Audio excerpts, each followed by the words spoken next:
Assalamualaikum warahmatullahi wabarakatuh. Saya Jumaiyah, mahasiswa Universitas Insan Cipta Indonesia, Prodi Neuropsikologi, semester 6, batch 3. Pada kesempatan pada kesempatan kali ini, saya akan mempresentasikan mata kuliah Mind Reading Machine Learning.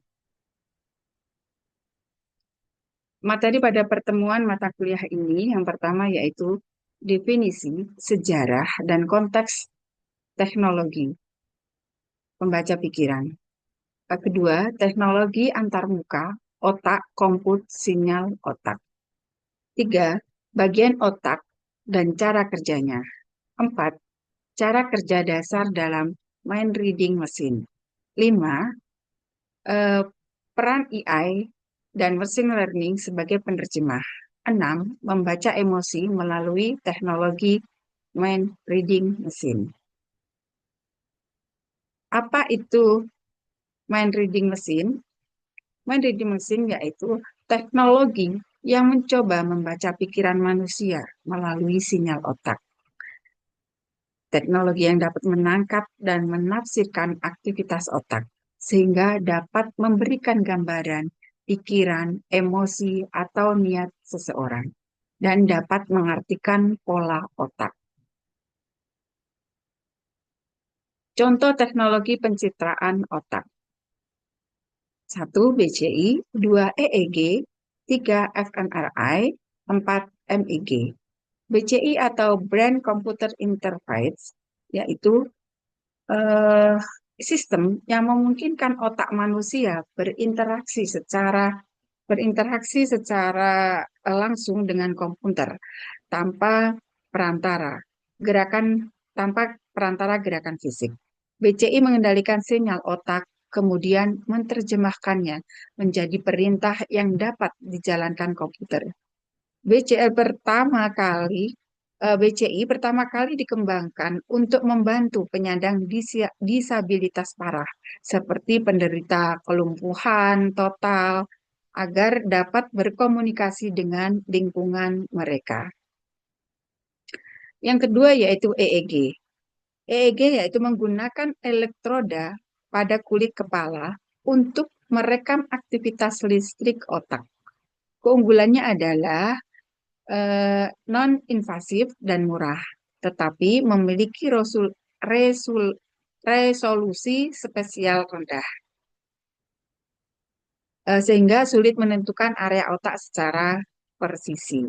fMRI atau Functional Magnetic Resonance Image mengukur perubahan aliran darah yang terkait dengan aktivitas otak, memberikan gambaran detail area otak yang aktif, tetapi MRI ini sangatlah mahal dan lambat dan memerlukan peralatan besar. Selanjutnya yaitu MEG. MEG. MEG itu merekam medan magnet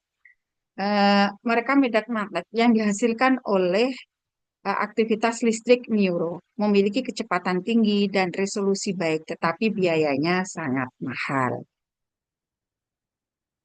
Mengapa teknologi pembaca pikiran itu penting?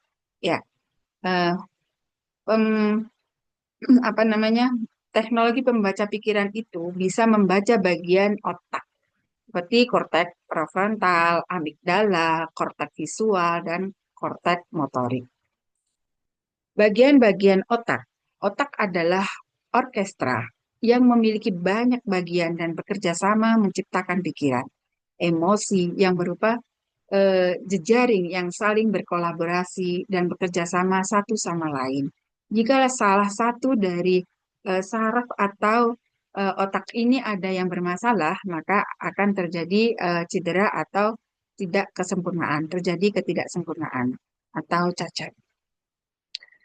Susunan bagian otak. Pertama yaitu amigdala. Amigdala ini sendiri yaitu mengatur perasaan grogi, cemas, senang, dan emosi. Kemudian korteks visual. Korteks visual ini melihat pemandangan atau membayangkan wajah, bekerja untuk membangun gambaran. Pusat pemrosesan pengalihan di otak yang mengubah sinyal dari mata menjadi gambar, warna, bentuk, dan gerakan yang bisa difahami. Selanjutnya yaitu kortek motorik.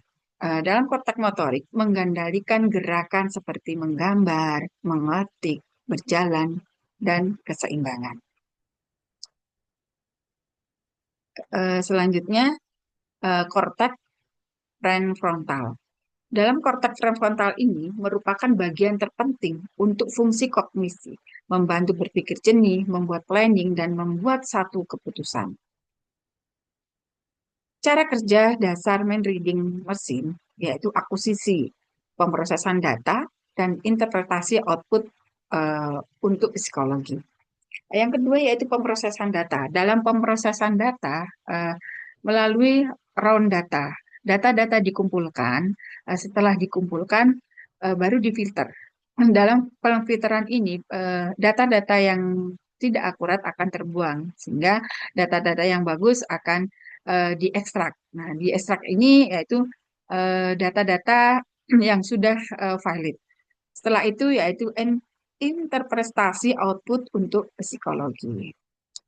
Peran peran AI machine learning sebagai penerjemah otak sinyal. Dalam perkembangan teknologi AI, artificial intelligence dan machine learning atau disebut dengan ML, telah membuka kemungkinan baru dalam memahami dan memproses sinyal otak manusia. Dalam sinyal otak manusia, sinyal otak yang sebelumnya sulit dimengerti kini dapat dianalisis dan diterjemahkan menjadi bentuk bahasa, gerakan, atau bahkan kontrol alat bantu.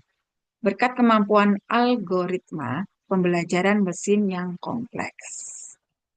Bagaimana AI machine learning mampu membantu psikologi? Ya, dalam machine learning ini mampu membantu psikologi pada neurofeedback, deep learning, dan analisis suara hati. Dalam neurofeedback, teknik dalam psikologi dan neuropsikologi yang memanfaatkan rekaman sinyal otak, biasanya EEG untuk memberi otak atau biasanya EEG untuk memberikan umpan balik kepada individu mengenai aktivitas otaknya, agar mereka dapat belajar mengatur aktivitas tersebut secara sadar. Kemudian yaitu deep learning. Deep learning adalah sebuah cabang machine learning sangat efektif untuk mengolah data besar dan kompleks seperti otak atau ekspresi wajah yang berkaitan dengan kondisi psikologis. Yang ketiga yaitu dalam machine learning mampu membantu psikologi. Yang ketiga yaitu analisis suara hati. Suara hati sering dipahami sebagai bentuk dialog batin atau intuisi manusia yang berkaitan dengan nilai, emosi, dan moral dalam konteks AI dan psikologi. Seperti juga natural language atau processing atau NLP digunakan untuk menganalisis tulisan jurnal pribadi, curhatan hati, atau catatan psikoterapi. Juga dapat dengan mempelajari pola bahasa seseorang, ML dapat mengenali emosi tersembunyi, nilai yang dipegang, atau konflik batin yang belum disadari oleh individu. Beberapa algoritma bahkan digunakan untuk memprediksi keputusan moral atau pilihan personal berdasarkan historis, emosi, dan kognisi seseorang. Membaca emosi melalui teknologi mind reading machine. Mengapa membaca emosi sangat penting?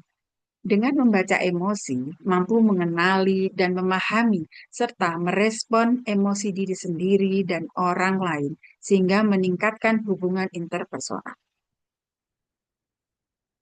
Membaca emosi mesin learning teknologi reading mesin bisa menemukan akurasi dan objektivitas yang lebih tinggi, mampu memahami yang lebih dalam di berbagai sektor, dan interaksi manusia dan mesin learning yang dialami. Penelitian dan pengembangan bisa dibuat penelitian dan pengembangan lanjutan. Membaca emosi antarmuka yang lebih manusiawi. Misalnya, eh, selain mendeteksi niat dan perintah, teknologi membaca pikiran juga diarahkan untuk membaca emosi manusia. Teknologi pembaca pikiran bukan lagi sekedar konsep fisik ilmiah. Dengan kemajuan pesat di bidang neuroscience, pencitraan otak, BCI, serta IA, mesin yang mampu membaca pikiran manusia kini semakin nyata. Dari membantu penderita kelumpuhan berkomunikasi hingga menciptakan antarmuka, penggunaan responsif terhadap emosi, teknologi ini berpotensi mengubah cara manusia berinteraksi dengan dunia. Namun, seperti semua teknologi besar, semua teknologi besar keberhasilannya tidak hanya ditentukan oleh kemajuan sains dan teknik, tetapi juga oleh kemampuan kita mengatur penggunaannya secara etis. Dengan pemanfaatan yang bijak, teknologi ini bisa menjadi salah satu lompatan terbesar untuk manusia dalam memahami otak dan memperluas batas interaksi manusia dengan mesin. Demikian, eh, terima kasih, tumbuh bersama Wiji. Eh, Sekian dari saya presentasi kali ini. Assalamualaikum warahmatullahi wabarakatuh.